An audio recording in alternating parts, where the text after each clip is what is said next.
Hello everyone. Today we are going to discuss about Rutherford model of an atom. When Rutherford bombarded on a thin sheet of a gold foil with alpha particle, he observed that first we have to know what is alpha particle. Alpha particle is helium 2 plus ion. Helium 2 plus ion, okay? Then he observed that most of the alpha particle pass through the gold foil without showing any deflection. Means कि Rutherford ने सबसे पहले alpha particle को क्या किया, gold foil पे bombardment करवाया, तो उन्होंने देखा क्या कि बहुत सारा जो अल्फा पार्टिकल है वो पास कर जा रहा है गोल्ड फॉयल से without any showing any deflection. Okay, means that कि अगर ये हमारा गोल्ड फॉयल है, ठीक है, तो इस पर हमने अल्फा पार्टिकल से बम्बार्डमेंट करवाया तो हमने क्या देखा कि बहुत सारे अल्फा पार्टिकल जो पास कर जा रहा है विदाउट शोइंग एनी डिफ्लेक्शन. और इसके पीछे एक स्क्रीन लगी होती थी जो इस रिजल्ट को डिटेक्ट करती थी. इस रिजल्ट ये जो हमारी स्क्रीन जो होती थी वो किसकी बनी होती थी, जिंक सल्फाइड की, जो कि रिजल्ट को डिटेक्ट करती थी. ठीक है, जिंक सल्फाइड की बनी होती थी. क्लियर, इस चीज़ को याद रखना है. Now what is the conclusion for the first point, that is most of the space inside the atom is empty. Means कि बहुत सारा स्पेस जो है एटम के इनसाइड वो क्या है, खाली है. A small fraction of alpha particle was deflected by a small angle. This angle of deviation increases as it moves closer to the center. Means that small fraction alpha particle का क्या हो रहा है, डिफ्लेक्ट हो रहा है small angle से, और ये एंगल ऑफ डेविएशन इंक्रीज कर रहा है जैसे हम क्या जा रहे हैं, सेंटर की टुवर्ड जा रहे हैं. तो यहाँ पे हमारा कंक्लूजन क्या मिला कि there is a positively charge particle in the centre part of an atom which is called nucleus.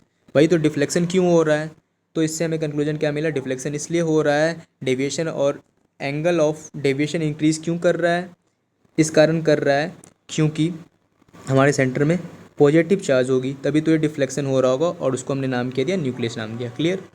Now moving ahead, very few alpha particle 1 in 20,000 bounce back in their original path. Means that कि अगर हमारा centre में अगर nucleus है, ठीक है, तो ये पॉजिटिव चार्ज है, तो सिंपल सी बात है, जैसे जैसे हम सेंटर के टुवर्ड आएंगे डिफ्लेक्शन क्या होगा, एंगल ऑफ डेविएशन जो होगा या हमारा क्या होगा, इंक्रीज करता जाएगा.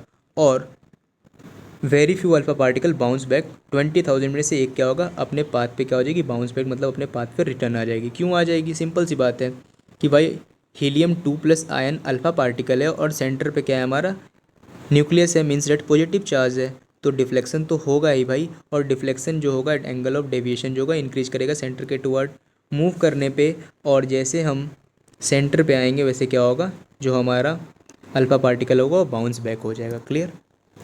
Now, moving ahead, its conclusion is that the size of nucleus is very small as compared to the size of atom.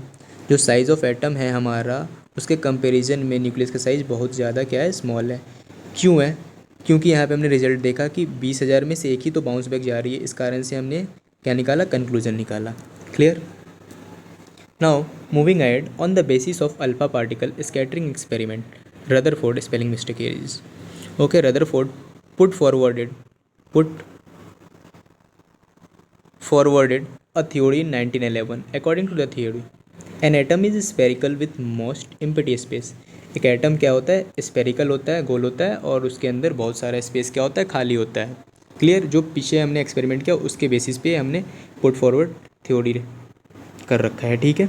An atom consist of a positively charge nucleus which is surrounded by electron moving around it. अब atom जो है वो हमारा positively charge nucleus consist करता है और उसके चारों ओर क्या होता है, इलेक्ट्रॉन होता है.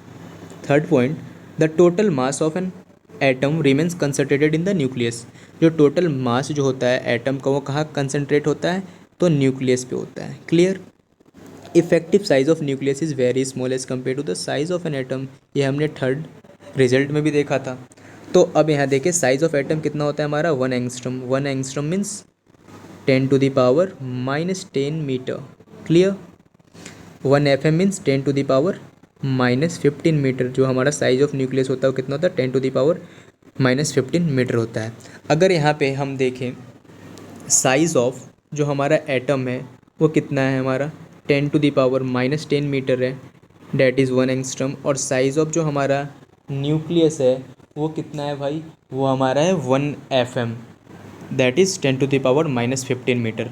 अगर इस दोनों का हम रेशियो लें तो हमें क्या मिल जाएगा, size of atom is equal to 10⁵ times size of nucleus. Okay, तो यहाँ से हमें क्लियर पता चल रहा है कि जो हमारा साइज ऑफ एटम होता है वो क्या होता है, बड़ा होता है as compare to size of nucleus. Clear. Now in fact electron keep on revolving around the nucleus in a certain circular path, though the extranuclear space as the planet moves around the sun, therefore these electron are called planetary electron। तो यहाँ पे comparison क्या हो गया, solar system से comparison हो गया कि इलेक्ट्रॉन जैसे हमारे न्यूक्लियस के चारों ओर घूमता है, जैसे कि हमारा जो प्लेनेट है वो सन के अराउंड घूमता है, और इस इलेक्ट्रॉन को इन्होंने क्या नाम दे दिया, planetary electron. Clear. Now the sixth point is that कि electron and nucleus are held together by strong electrostatic force of attraction. Clear सी बात है कि ये न्यूक्लियस हमारा पॉजिटिव चार्ज हो गया और इलेक्ट्रॉन पे नेगेटिव चार्ज, तो दोनों के बीच में जो फोर्स ऑफ अट्रैक्शन होगा क्या होगा, इलेक्ट्रोस्टैटिक फोर्स के थ्रू क्या होगा, हेल्ड टुगेदर होगा। Clear. Moving ahead, some drawbacks of Rutherford model of an atom. According to the classical concept, classical means what, old. Okay, old concept. According to old concept, classical means what, old. Clear. If a charged particle moves around another charged particle, then it continuously emits some energy. Means that कि classical concept के हिसाब से कि अगर कोई charge particle किसी दूसरे charge particle के अराउंड अगर मूव कर रहा है तो क्या करेगा, कंटिन्यूसली एनर्जी को इमिट करेगा। Thus an electron moves around the nucleus then it should also emit energy. तो सिंपल सी बात है कि इलेक्ट्रॉन भी एक चार्ज पार्टिकल और न्यूक्लियस भी एक चार्ज पार्टिकल, तो एक चार्ज पार्टिकल दूसरे चार्ज पार्टिकल के अराउंड मूव कर रहा है यहाँ पे भी, तो इसको भी एनर्जी को इमिट करना चाहिए। Therefore it should move in A spiral path. तो क्या होगा, उसको स्पायरल पाथ में मूव करना चाहिए और फाइनली उसको न्यूक्लियस पे गिर जाना चाहिए, लेकिन ऐसा होता नहीं है। Okay. Second point, he could not explain the electronic structure of an atom. इन्होंने इलेक्ट्रॉनिक स्ट्रक्चर ऑफ एटम को एक्सप्लेन नहीं कर पाया। It means that is distribution of electron in different orbit में, इसको इन्होंने एक्सप्लेन नहीं कर पाया। ठीक है। He compare the atomic system with the solar system which is not justified. जैसे हमने देखा क्या कि इलेक्ट्रॉन को इन्होंने प्लेनेटरी इलेक्ट्रॉन बोल दिया था एज कम्पेयर, जैसे उन्होंने कंपेरिजन किया था पिछले रिजल्ट में हमने देखा। ठीक है, clear. Now moving ahead, now it's a time for question. Rutherford alpha particle scattering experiment is related to what? Size of atom, size of nucleus, size of electron और size of nucleus या above all। तो यहाँ पे हमने देखा कि alpha particle mainly जो था वो किस पे बेस्ड था, साइज ऑफ न्यूक्लियस के बारे में। Okay, clear.